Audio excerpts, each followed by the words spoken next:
Welcome to the Deep Dive. Today we're going to be looking at the Artificial Intelligence Playbook for the UK government. It's a fascinating document. It is.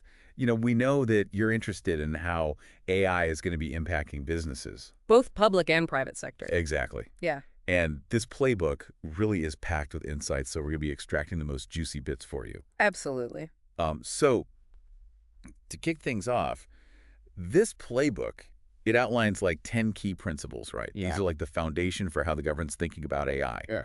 And they touch on everything from, really getting to grips with what AI can do to how to use it ethically and transparently. Yeah, I mean, the playbook really emphasizes that AI isn't some kind of, far off thing. Yeah. It's here, it's now, and it's being used to improve government services. Exactly. And I think that's what's really interesting for businesses because it's creating opportunity. Real opportunity. Yeah, no. Okay, so before we get into those opportunities, let's be clear on what AI actually is. Yeah. The playbook actually uses the definition from the OECD, and it emphasizes the adaptability and the autonomy of AI systems. And I think what's great about the playbook is it doesn't get too bogged down in the technical stuff. Yeah. So it talks about machine learning and neural networks, but it keeps it, accessible. Yeah. Practical. It gives real-world examples. Exactly. So, for instance, they talk about using machine learning and OCR Oh, yeah. to speed up the processing of handwritten letters. Makes sense. Or even automating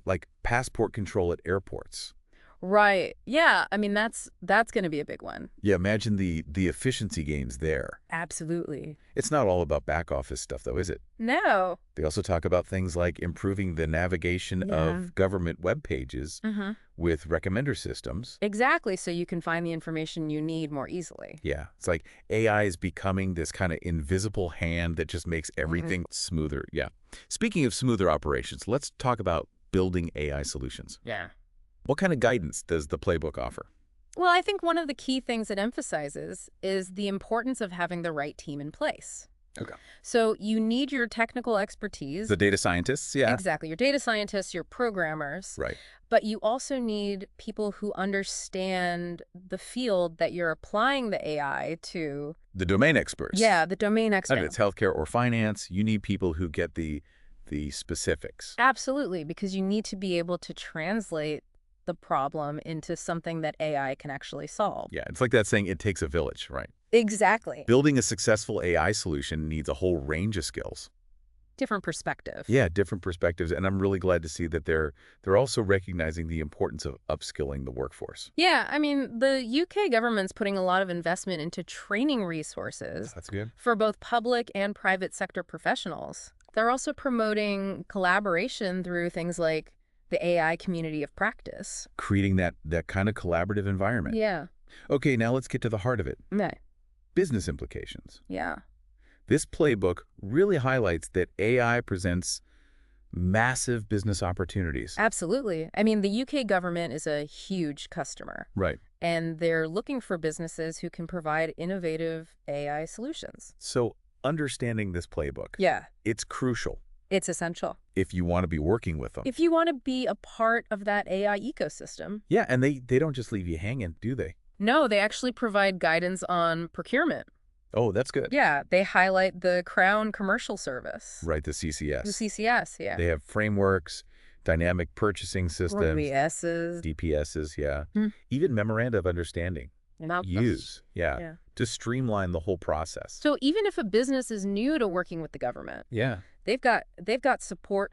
They've got the resources and the support there. And it's worth noting, isn't it? Yeah. They emphasize ethical considerations Right from the start. right from the get-go. From the procurement stage. Yeah. They point to the data ethics framework principles. Yeah. They even have a checklist for suppliers. So ethical AI, It's not just an afterthought. it's a fundamental requirement. It's built into the process. This is great. It's really, really insightful. I think it shows how committed the UK government is Yeah. to really embracing AI. And creating those opportunities for businesses. Exactly.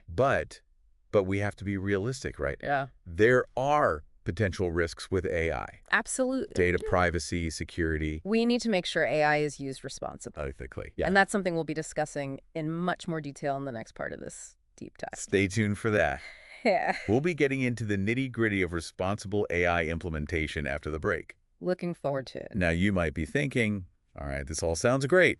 Yeah. But how is the UK government actually using AI? In practice, yeah, that's where the playbook gets really interesting. Okay. It's packed with case studies. Oh, cool. Real-world examples of Wow. how different government departments are implementing AI. Okay, so let's get into some of those. Yeah. I'm really interested in this gov.uk chat example. Yeah. I mean, we've all been there, right? Oh, absolutely. Trying to navigate a government website, it can be A nightmare. a nightmare. So, So this is trying to address that. okay, It's using something called retrieval augmented generation. catchy, Yeah, RAG. brag.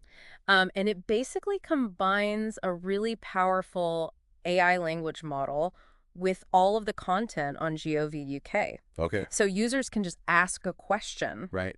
in plain English. Instead of having to click through all those links. Exactly. Okay, so it's like you're having a conversation Yeah, with the website. with an assistant, yeah. With an assistant. Okay. And the initial focus was on business-related queries, which can be really complex. Yeah, absolutely. So you could ask things like, how to start a business or what regulations apply to me. And did they find it helpful? The feedback was really positive. Okay, good. They found it much more user-friendly than traditional search methods. That makes sense. Of course, there were some challenges. Well, yeah. They talk about instances where the AI provided what they call hallucinated responses. Hallucinated. So basically, it gave answers that sounded plausible, Okay. but weren't actually true. Oh, so the AI still has some learning to do. Exactly. Yeah. That's to be expected, though, isn't it? Yeah, I mean, this is a journey, right? Yeah. AI is constantly evolving. It's a process. It's a process. Okay, so let's move on to another case study. All right. This one is about the CCS Commercial Agreement Recommendation System. Yeah. Now, that's the Crown Commercial Service, right? Right, the CCS, yeah. The one that helps businesses with procurement. Exactly. Okay, so what's the system all about? So this system uses machine learning Okay. to provide personalized recommendations Oh, interesting. to businesses who are looking for relevant government agreements. So it's like a matchmaker Yeah, kind of. between businesses. And government contracts. Okay, so instead of businesses having to like wade through all these lists of agreements, Yeah, this does the work for them. it does the heavy lifting. Oh, that's brilliant. Yeah, so it takes into account, the company's past activity, Right. what similar businesses are doing, Okay. and then suggests agreements that might be a good fit. That's super valuable, especially for like smaller businesses. Yeah, who might not have the resources to do all that research. It's like leveling the playing field a bit. Exactly. And did it actually work? Yeah. The case study highlights that businesses who followed the recommendations Okay. ended up using a wider range of agreements So they were discovering new opportunities. that they might not have known about otherwise. Okay, so that's a win for the businesses, Yeah. but also a win for the government. Absolutely, because they're getting more engagement Right. with their agreements. It's AI. It's AI facilitating that connection. Yeah. Okay, this is really cool. I like this one. I think it's a great example of how AI isn't just about, automating tasks. It's about finding patterns, Yeah, connections that we might miss. that humans might miss. Yeah. Okay, let's shift gears a little bit. Okay.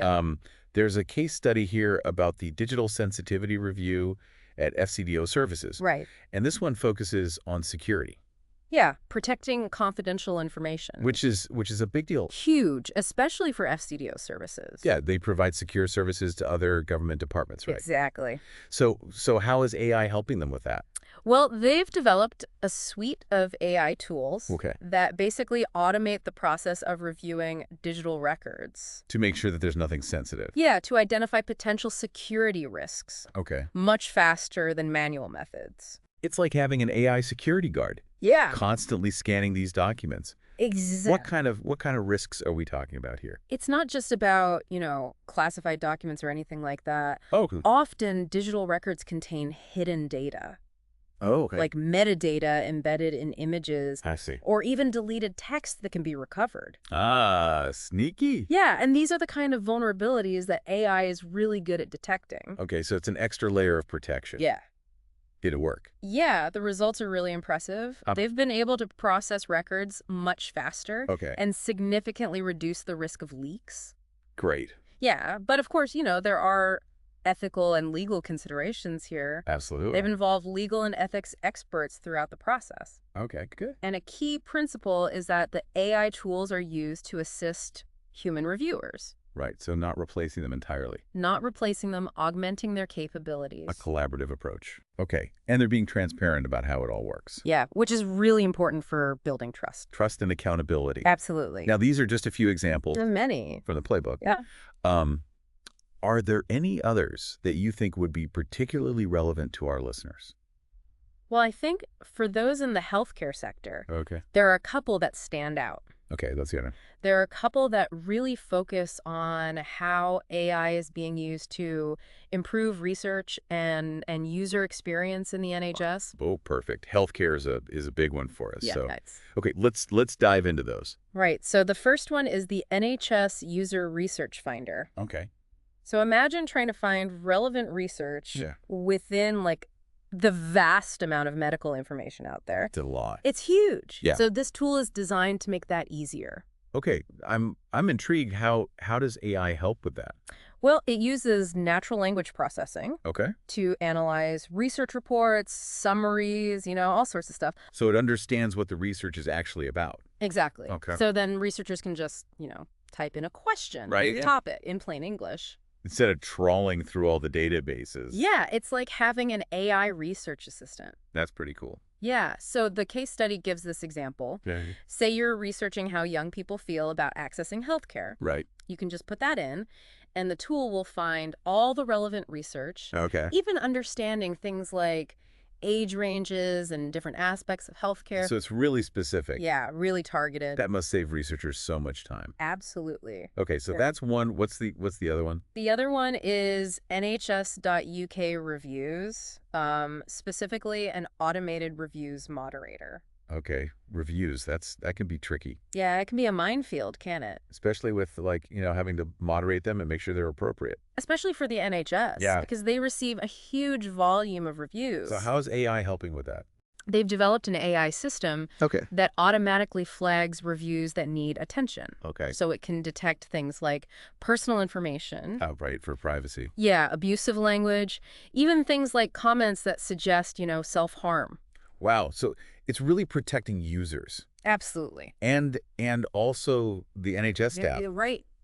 Yeah, it frees them up to deal with the more complex stuff. Really serious issues. Yeah, so it's improving efficiency, Yeah. user experience, And safety. and safety. Yeah, these are really great examples. I think they show how diverse the applications of AI can be. Yeah, and how the UK government is really embracing it In a responsible way. in a responsible way. Yeah, Which is really important. absolutely. So, I mean, what's the key takeaway here for our listeners? I think the key takeaway is that the UK government is serious about AI. Yeah, They're investing in it, they're implementing it, and they're creating opportunities for businesses. who want to get involved? Yeah, so if you're not thinking about AI yet, you need to be... You're already behind. You're already behind the curve. Yeah, this playbook, it's a call to action. It's a roadmap. Yeah, a roadmap to the future. So dive into that playbook, explore the resources, and get ready for the AI revolution. I like it. The AI revolution sounds exciting, a bit scary, but definitely exciting. Yeah, it is, but it's